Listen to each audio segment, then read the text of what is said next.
Welcome to investigating the development of Destiny. My name is Boundless, and I'll be leading our investigation into the history of Destiny's development and how it influenced the game we ended up with. Stay tuned because I've found some things that I haven't seen anyone else discuss. Before we get into the thick of things, I want to set up ground rules and explain what you will see on screen during this investigation. The plan is to understand the timeline, then comb through all of the information we have to piece together the most complete picture we can about the development only through verifiable sources. Then begin to fill in the gaps in one of three ways. First will be to look at various released content as a reference.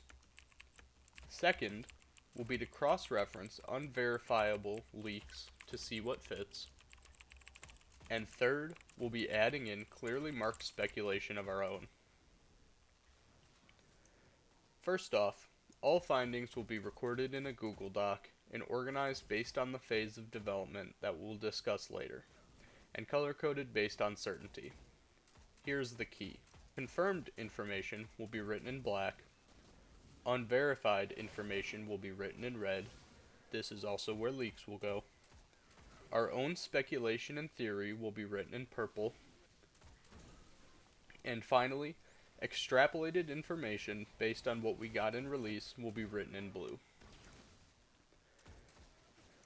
Eventually, I may find a way to make this publicly available in a way that I'm happy with, but that is a problem for a later date. For now, we will suffice with showing off the document on video when relevant and discussing the additions at the end of each episode. Most importantly, you can expect on-screen indicators and descriptions of any relevant information to aid in the investigation, as well as to make it clear what is happening on screen. Here are some of the main indicators that we'll use. I will highlight them on screen as I talk about them. Number 1. The investigation title will display what the active investigation is and the current subtopic. Number 2. The segment indicator will describe what type of information is being talked about. Some examples would be extrapolation, speculation, in-game information, and unverified information. Number 3.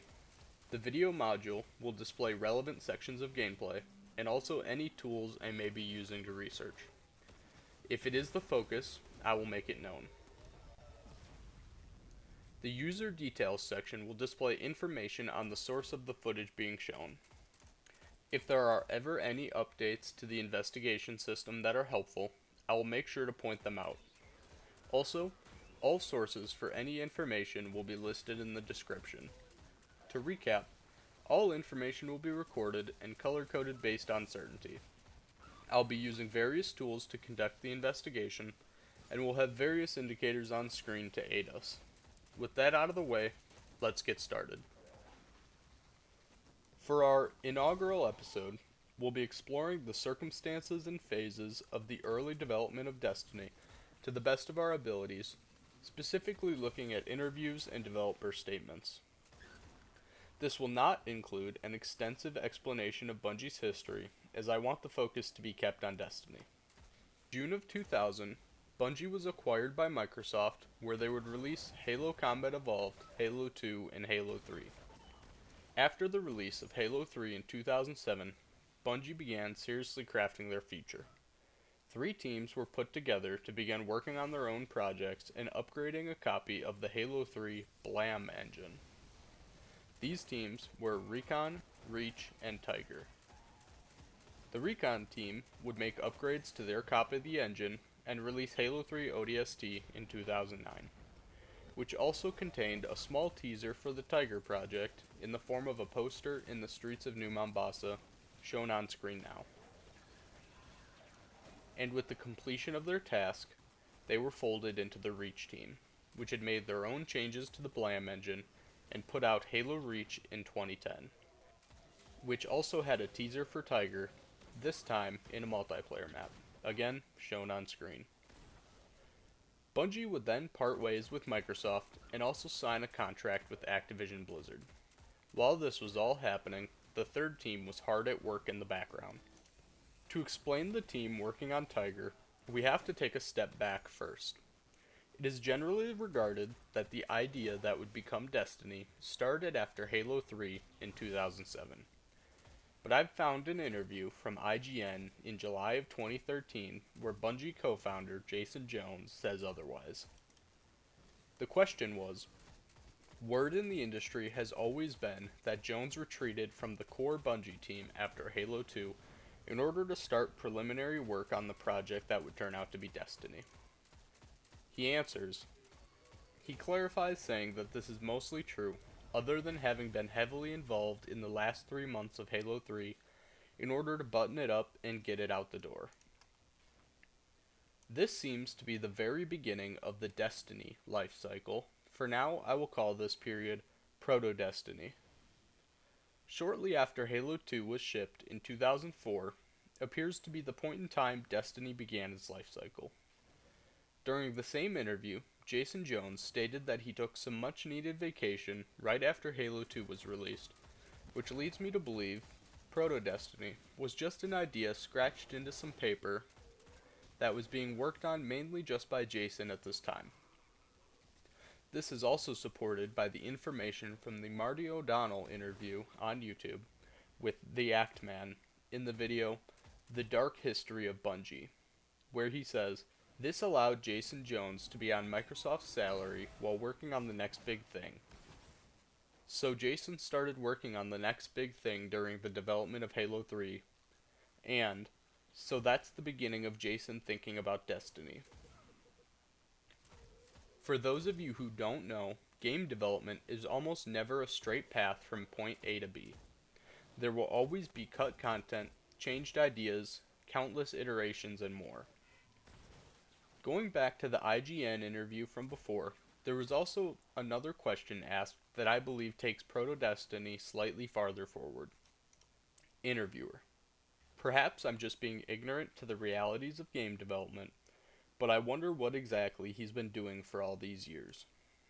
Jason replies, a long time ago we built an RPG, he reveals, just to test out some ideas and learn things that we didn't know, and think about what disciplines on the design team we needed to hire for what we didn't already have in the studio.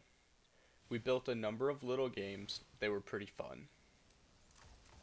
This refers to some RPG testing that was done at Bungie at some point before 2013, which is mentioned in an interview with The Fourth Curtain, where Christopher Barrett explained, I started working on it in 2007, so like during ODST, I actually went up and started working with Jason on Destiny. So there was me, Jason, and Shikai were the only people working on it at the time. And then so I worked on that, since 2007 or 8 to 2014 when it shipped. So that was a long process. It was like a third-person fantasy game at first. It was like co-op. It just went through multiple changes and genres, and we were trying to figure out. It was third person for a while. It was first person.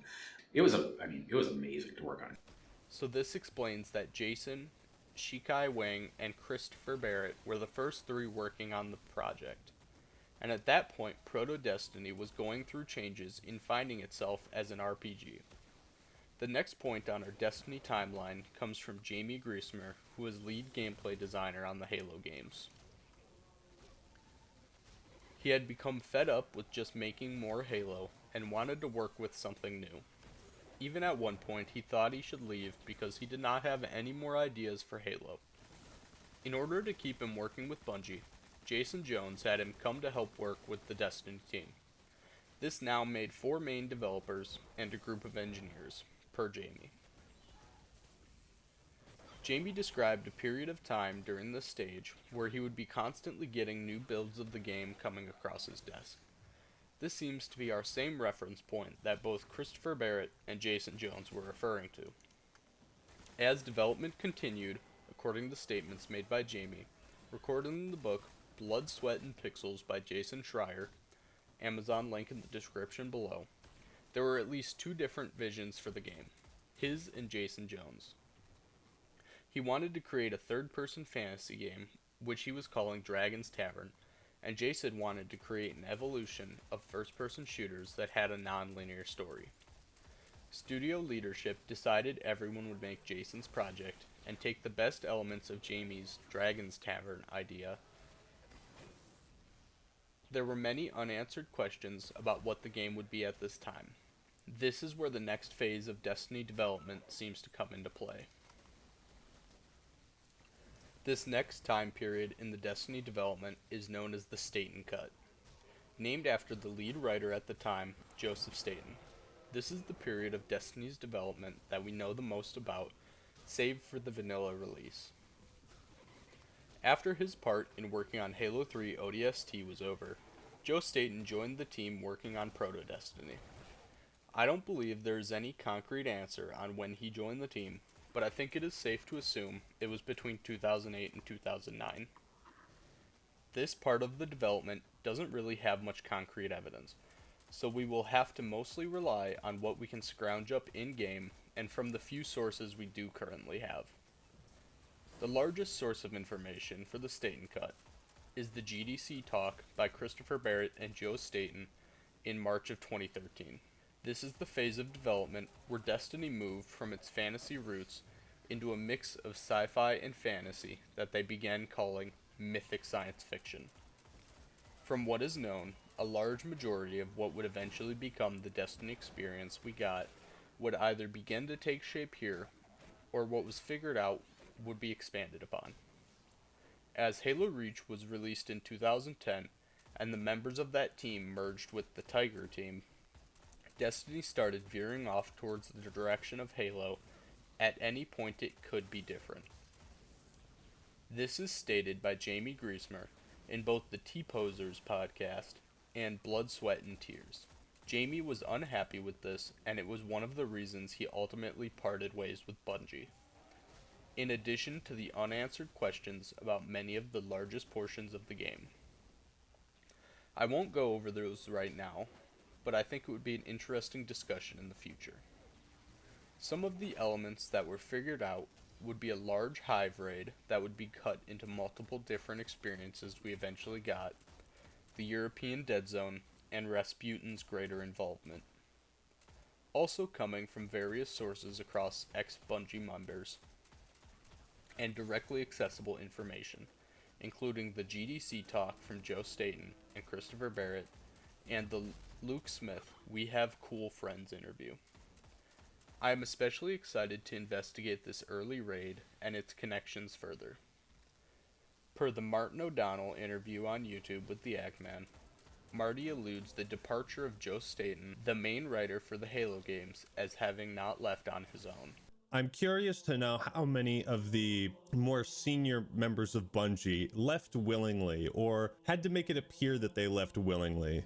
That's a great question, and I might have to be slightly careful in how I answer this, but my recollection is the majority of senior members of Bungie who left voluntarily, that might not have been their first choice. This information has been corroborated by many sources, all with the same story. In 2013, Joe Staten presented a 2-hour cut of the story to the Bungie management team, and it was criticized for various things. First was that it was too linear. Second, it was too similar to Halo in some way. And third, it did not allow for a 10-year story how they wanted, and wrapped up too many plot points. This is as much as I can gather at this moment, and is from a group of individuals' comments about the story that worked at Bungie. This is also supported by Jason Schreier's infamous article, The Messy True Story Behind the Making of Destiny. It is said that Jason Jones said the supercut was too close to Halo, which fits with his past being against making sequels. This is where the final phase of pre-release development comes into play.